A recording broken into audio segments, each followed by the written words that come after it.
Hi everyone, welcome to your April 2024 astrological forecast. So the big news this month is the new moon total solar eclipse in Aries on the 8th. So I will be starting your forecast off with that when you get to it, okay, each individual sign. But also on April 1st, Mercury in Aries turned retrograde and will stay that way up until the 25th when it turns direct. And then on the 5th, Venus moves into Aries, okay? So by the time this eclipse comes along, there will be the Sun, Venus, and Mercury and a new moon all in Aries. So wherever you have Aries in your chart is going to be pretty active for a while, okay? The Sun in Aries up until 19th, right? And then it moves into Taurus on the 19th, and there's a full moon in Scorpio on the 23rd. Then on the 25th, Mercury turns direct in Aries. Then on the 29th, Venus moves into Taurus, and Venus is the ruling planet of Taurus, so it does really well when it's in its own sign. And on the 30th, Mars moves into Aries, and Mars is also the ruler of Aries, and it does really well when it's there. So, I would like to remind everyone that the weekly forecast is now like a daily forecast, but it only occurs when there is a major aspect for that day. So that's why there isn't a daily video. But we're still calling it like the weekly forecast or whatever. Whatever you want to call it, okay? So be sure to check out my daily forecast shorts. Okay, they're just a short video. And a special shout out to my subscribers. Thank you so much for all your support, your likes and shares and comments and your donations. Everything you guys do for me helps my channel to grow. Okay, I really, really appreciate it. So, now for your forecast. Hi, Aquarius. So, the big event, the big solar eclipse, okay, with all the planets in Aries, Venus, Mercury, the Sun, and New Moon are all happening in your third house. Okay, big communication and travel house, right? Okay, this is on April 8th, right? So this house is going to be energized for like the next, however long, just because of the eclipse. Okay, so the third house is your everyday life, more or less, the people and places you would go to or encounter throughout the normal course of your day. This is your neighbors, the people in your neighborhood, siblings, cousins. This is local travel. This is like a day trip maybe to do something, or an overnight trip, or a weekend trip, or a road trip. This is like driving, okay? And this is huge communication. This house is ruled by Mercury. Okay, so this is where all communications, any form, cell phone, text message, voicemail, email, regular postal mail. So you could hear some kind of really, I don't know, it could be earth shaking. I don't know. It could be something that's actually just going on in your neighborhood. Some kind of news, that's like, whatever, but there's a new moon here, so a new moon will bring a new beginning. So you could actually have a conversation with someone that maybe you haven't talked to in a long time. This could be an old friend from like grade school, middle school, something or other, or from a previous neighborhood where you lived, someone you grew up with possibly, or a cousin that you haven't heard from in a while, or just more contact with siblings, okay, than maybe you would normally have. And you could also, get like something, because you have to remember Mercury is retrograde at the same time in this area, okay, so you have to really, really be careful of your conversations, especially if they're very important and you are giving instructions or directions of some kind, something very explicit. This is also a house of like contracts and the written word. So it's probably not a good idea, if you can avoid it, to not sign anything at this time, but if you actually have to do this, or agree to something, make sure you're very detailed in what, and clearly understand what you're agreeing to, you know.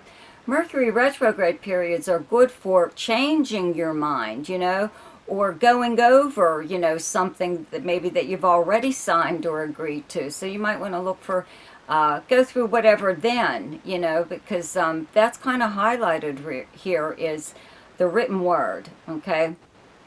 Also, regular postal mail goes here, okay? So your mail could actually end up somewhere else. It could end up at a neighbor's, more than likely, okay? Or you may be getting someone else's mail. You know, it will all sort itself out eventually. I'm just saying, if you are really looking for an important communication that's supposed to come in the mail, I mean, I'd do my best to get a hold of whoever's sending it and ask them to, I don't know, send it another way. The same thing with you. If you have to mail papers or something that is very important, I would mail it by certified mail or something that you can track with a tracking number. And if it's very, very important, you might want to add a signature to that someone has to sign for it, okay?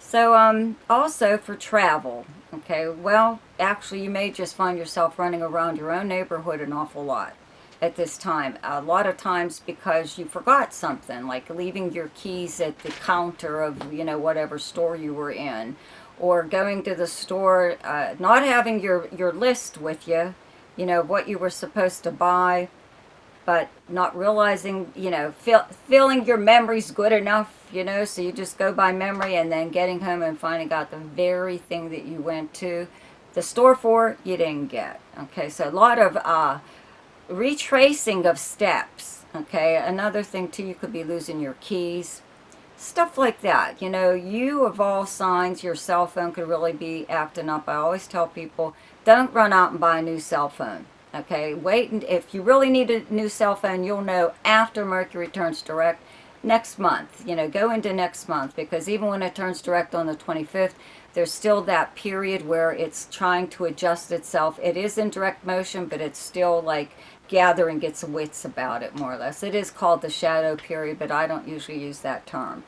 I just say it will take a while for it to kick in there. Give it time, a week or so to kick in. So anyways, yeah, don't run out and buy a new phone, or even a landline, or a new computer, any electronics, okay? They're all going to act up at this time. Also, check your spam folder in your email.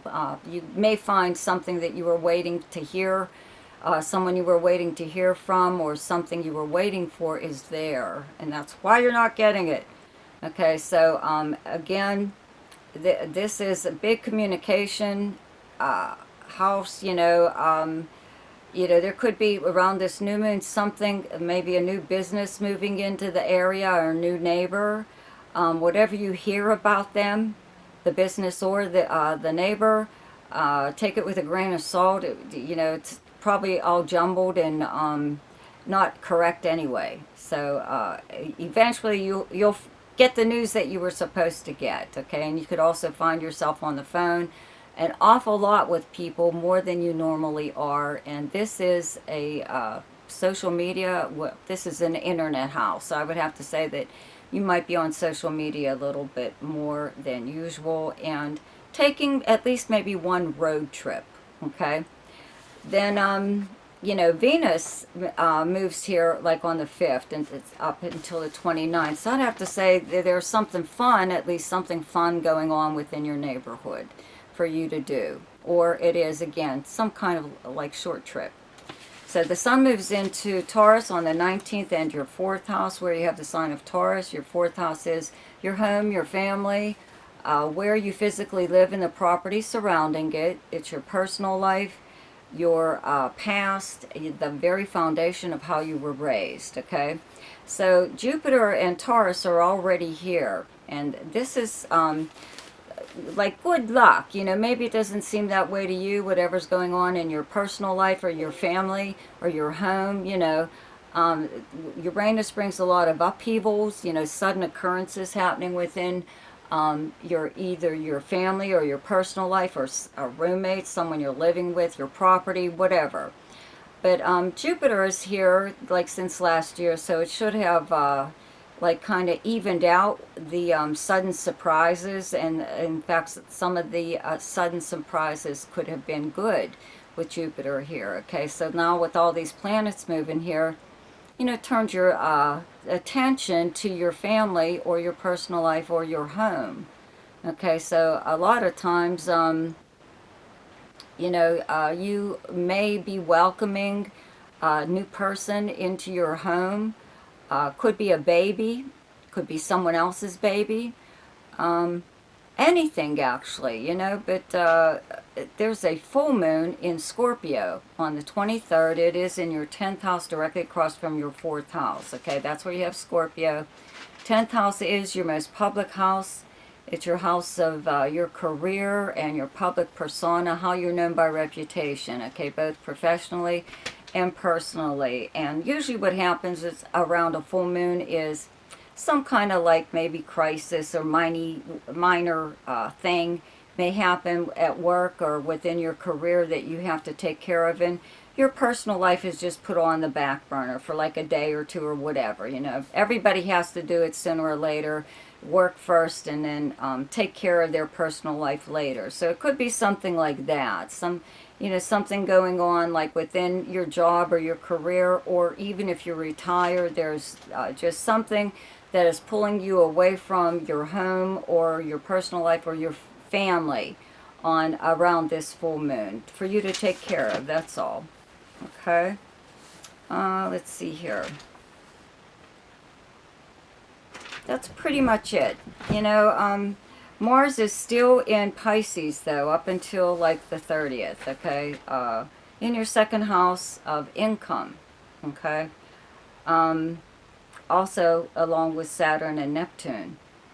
But having Mars here really makes you go after like a new source of income or an increase in whatever your pay or something or other. You know, Neptune and Saturn here have like together put a little bit of a illusion on your finances. You're trying to figure them out. You know, and Saturn especially kind of restricts your spending in some way or other. But with Mars here, it energized this area to the point where maybe you are able to break free in some way or other, or do something with your resources that are used more effectively than they were in the past, as far as your money goes and paying bills and things for your home and stuff like that. It could be some kind of change in that that's like really good. Okay, the best time to do something each month is when the moon is in your own sign, and the moon is in Aquarius on the 3rd, 4th, and 5th. The best time to lay low is when the moon is in your opposite sign, and your opposite sign is Leo, and those dates are the 16th, 17th, and 18th. The best time for romance, recreation, creativity, fun, gambling, or speculation is the 11th, 12th, 13th, 26th, and 27th. The best time for money is the 5th, 6th, and 7th, 18th, 19th, and 20th. The best time for your career is the 23rd, 24th, and 25th. And the best time for communication and travel is the 7th, 8th, 9th, 21st, 22nd, and 23rd. See you next week. Goodbye.